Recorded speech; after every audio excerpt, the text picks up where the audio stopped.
नमस्कार मित्रांनो, ठरलं तर मग या मालिकेच्या येणाऱ्या पुढील भागात एक खूप मोठा ट्विस्ट पाहायला मिळतोय. आता पाहायला मिळते की महिपतने खूप मोठ्या कारस्थानाला सुरुवात केलेली असते. जन्माष्टमी निमित्त सुभेदारांच्या घरात आता मोठा कार्यक्रम असतो आणि त्याच कार्यक्रमात महिपत आता बॉम्बस्फोट करणार असतो. अर्जुन आणि सायलीच्या रूम मध्ये एका खेळण्यासोबत महिपत आता एक चिठ्ठी सोडतो आणि त्यात लिहिलेलं असतं की तुमच्या घरात बॉम्ब फुटणार आहे. तर अर्जुनला लगेच कळतं की हे सगळे काही महिपतच्याच काम असेल.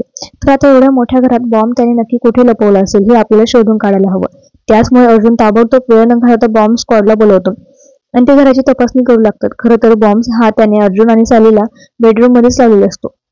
आता चैतन्य घरी आलेला असतो आणि अर्जुन आता त्याला सर्व काही घडलेला प्रकार सांगतो. चैतन्य आता अर्जुनला विचारतो की अरे सायली वहिनी कुठे आहे, तेव्हा अर्जुन म्हणतो की ती बेडरूम मध्येच आहे. चैतन्य विचार लागतो की ही चिठ्ठी तुला कोणी दिली, त्यावर अर्जुन म्हणतो की आमच्या रूम मध्ये खेळणं ठेवलं होतं, त्यात ही चिठ्ठी होती.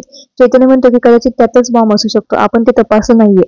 त्यानंतर अर्जुन आणि चैतन्य दोघेही बेडरूम मध्ये धाव घेतात. तर सायली त्या खेळण्याला टच करणारच असते की चैतन्य तिला लांब खेचतो आणि तेवढ्यातच बॉम्ब फुटतो. तर मित्रांनो, आता काय होईल पुढे, सायली नीट असेल ना, बरी असेल ना, हे सगळं पाहणं रंजक असणार आहे.